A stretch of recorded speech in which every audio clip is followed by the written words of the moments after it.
On tiredness, are 2 days recovery necessary for players? Well, it depends. I think it's a very.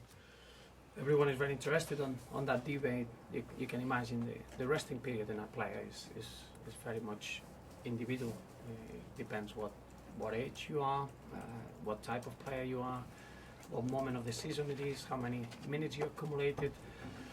I think what's important is to know how long a player individually needs to recover, and that's finding the right formula. But it's not such a difficult subject. It's quite common sense and a bit straightforward. Looking further ahead, should senior England players who are eligible for the under-21s be allowed to go? Will you be, for instance, making Ross Barkley available for the under-21s next summer? Well, I always felt that we need to remember that sometimes we get it wrong. Always, we keep talking about players that they need to make tournaments. I think we need to start creating a way of playing, and then that way of playing will demand a player or another. That's down to the under-21s manager to select the players that he feels he needs. But it's not because you want to bring so many good names together they're going to give you a possibility of being successful. I think it's important that as a nation you develop a way of playing, and it doesn't matter if it's a senior side or under-21s, that way of playing demands certain players, and every case is individual. And then in the other hand is what will be the under-21s level. The objective, the main objective, is to create players that they can get into the senior. So if they are already in the senior, what will be the motivation or the stimulation for a player to go into the under-21s? You need to look at it very much into a very individual case. Players that they played football during the season, players that they played too much football, the needs of the team more importantly. Sometimes we speak too much about individual names. We should be speaking about the needs of a team, and I'm sure that the under-21s national team manager will have the answers for that. In theory, though, that could see Ross playing a tournament 3 consecutive summers. Would you be happy with that? Again, Ross now is coming from an injury, so he hasn't played much football so far. So the answer, if the tournament will be now, it will be a good opportunity for Ross to get some playing time. The same way, if he's been in a season that is played consistently for 10 months, you can understand that then he needs to have a bit of a break. But I think we're giving too much importance now in players being available and players' recovery times. And remember, everyone is honoured to represent the country, and the players will always do as they told from the national teams, and that's the way it should be. So how far away is Ross from returning for you? It's really close. He's had a very good period of work now. He came back on Monday with the group, and he's reacted extremely well. Sometimes you forget what a sensational footballer he is, and when you see him a full flow, you realise that he's a bit infectious around the place. He's desperate to play, and his work this week has been very, very good. Too early to tell if he's going to be involved on Saturday, but I don't see him to be too far away from it. What about the others? Pina, Coleman, McCarthy, Morales? Yes, very positive in all of those. Obviously, John Stones had his surgery on Monday, and it was a very successful operation. And now, we're starting to look at counting the days back until he'll be fully fit again. And John is responded really well to these 2 or 3 days of work, and in terms of healing the ligament, and the operation was a real success. Kevin Mirallas is still recovering well, but is a little bit of a longer period. And then James McCarthy, Seamus Coleman, Stephen Pienaar, they're very close to being available to be travelling with the squad. Too early to tell whether they'll make the weekend, is it? Early for the weekend, but they will be. If it's not the weekend, I don't expect them to be. I'll expect them to be available for the Europa League game. Just on James McCarthy, where are you at in terms of a new contract for him? James McCarthy has been here for 14, 15 months, so you can imagine that he's in a really long-term contract. I think he's got another 5 years with us. We're delighted with James' progress, and he's really happy with Everton as well. So that I don't know where that's keep creeping in, that sort of question and that sort of doubt. It's in a long-term contract, and it's nothing to comment. I think it was something to do with obviously signing up the young players, the likes of John Stones. Obviously, Ross committing his future as well. There's been talk about it through the months, particularly after the transfer deadline as well. Is it something that you are looking at, or will be looking at in the near future? Well, every situation is different, and obviously every player that is doing well, we always look to reward them. But I think James has been phenomenal since the day he started. That obviously the investment that we made on him is because we had an incredible belief, and I think he's showing everyone the type of player he is. But I don't think it's a contractual situation to be resolved in that respect. He's in a long-term contract, and all I want from James is for him to enjoy his football and concentrate on that. And with John Stones out, does that see Sylvan come straight back into the squad? Sylvan is obviously is training well. Is fully refreshed and ready to fight for his place. You know that Sylvan's experience is quite unique, and that's a great sign to see him enjoying his football, enjoying his training, and obviously is a great opportunity to have him in the squad. What was the problem with Sylvan, Roberto? There's been various rumours about whether he's happy here or not. Well, you'll always get rumours. No, the reality was that he had a knock. He picked up a knock after the Swansea game, and obviously at that period I considered that it was right for him to have a little bit of a break and regenerate. He's such a professional. Sometimes he works too hard. Someone that is not just happy with what he does with the team. He's got his individual programs, and sometimes he works too much. And I felt that he needed a little bit of a break, and now he's come back refreshed, ready to fight for his place. And it's been great to see him around the place with that energy and seeing the desire of wanting to help the team, which is what every player should be feeling. Albeit still early in the season, but how concerned are you over the league position at the moment? Well, as concerned as you can imagine, we dropped. I still feel in the league we're still suffering from dropping 4 points in the 2 early games in the season. The 2 points that we dropped against Leicester in a game that we should have been better at keeping the 3 points, and exactly the same against Arsenal with a 2-goal lead with 83 minutes. Those 4 points are representing now a need in the points in the league, but obviously we're taking every game slowly, and for us the only focus and concentration is Aston Villa at the weekend. We are missing points in the league, but what we want is to be in a healthy position when May arrives. The league is a 10-month competition, and we want to make sure that we accumulate as many points as we can, and to do that we need to focus in the next game, which is a very, very important game for us. It's not a time to readjust aims, because obviously the expectation is that you can build on what you did last season. No, that's still the focus, and that's still the case. Obviously, being in a position or not now, or having a certain amount of points in the league, it doesn't give you anything. What it gives you is that we had a very good block of games. We had 7 games in a very short period of time.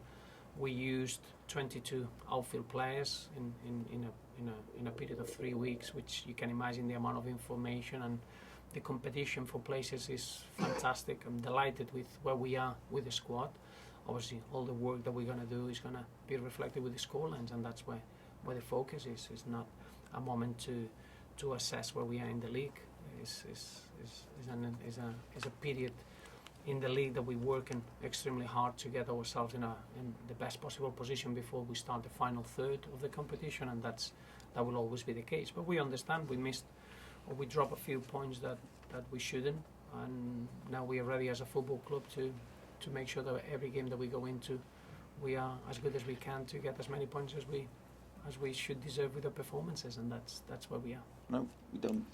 We've spoken about Stephen Naismith already this season, but another goal. Just how important is he becoming for club and country? Well, I think you see him the way he plays. He can play in different positions. He played against Georgia in a role that it was very different than the one that he played against Poland. I think it goes down to his footballing intelligence. I mentioned that before, that you don't get many players like Stevie, that he can take information in, he can take concepts in, and he can adjust the way he plays in the benefit of the team. And then he's got that incredible knack of scoring good goals, of appreciation of space. And I think the moment of form that he's had over the last 16 months now has been very impressive, and I still think that there's still room for him to carry on improving and carry on being important whenever he plays for Everton or for Scotland. And finally, from myself, just on Aston Villa, what do you make of the start that they've had?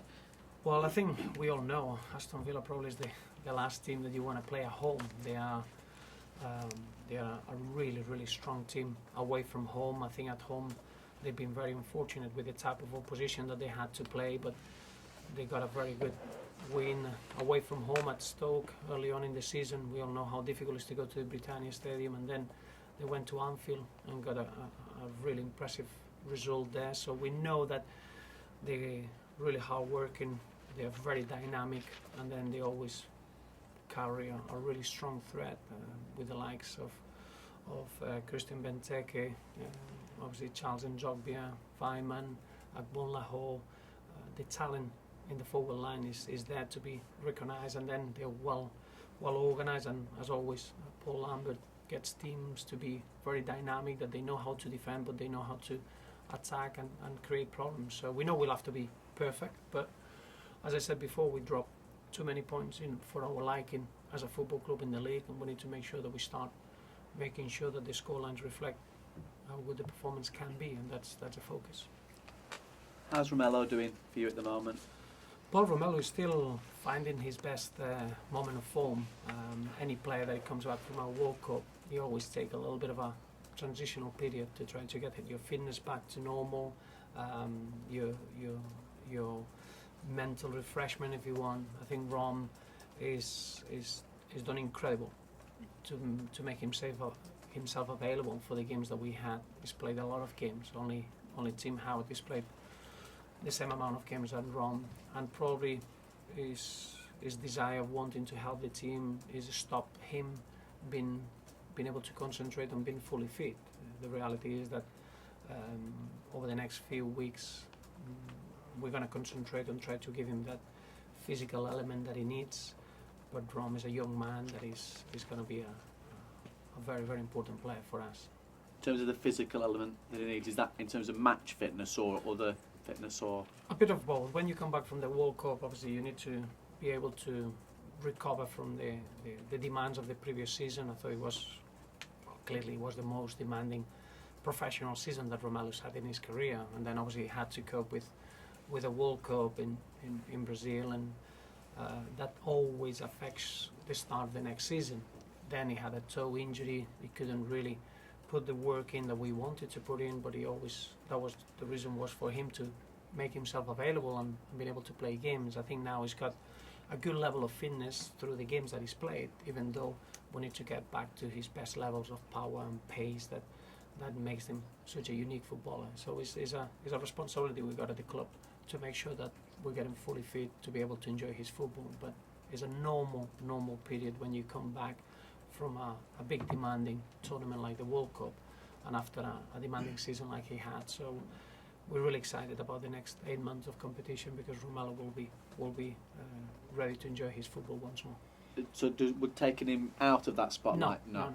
I think Rom now needs to be playing. He needs to be getting his match fitness. He needs to find himself, and obviously as a team it's too important for us. We can't afford to give him any resting period. I don't think that would help him towards getting his match fitness or his best level of fitness.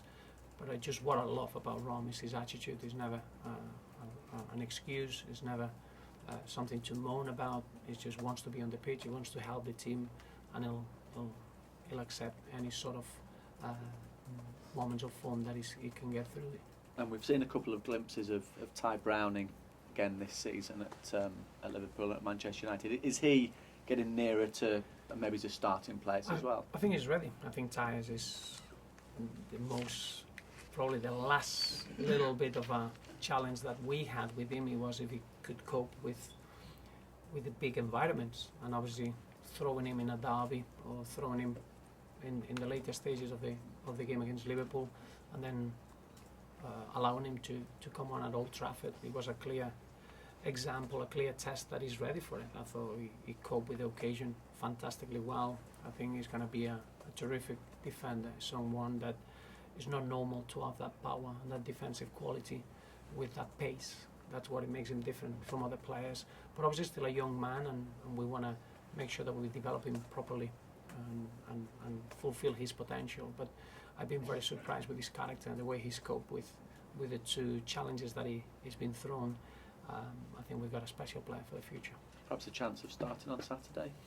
Well, I think that's down to the competition. We've got very good experienced players as well fighting for places. So we've got 6 games now in the next 3 weeks. So you can imagine the amount of chances that they're going to be shared in the team. They're going to be very, very good. And that's why we're going to use all our youngsters just to make sure that they're ready. And I think Ty has shown that whenever there's an opportunity there, he'll be ready to take it. And that's the mentality we want at the football club.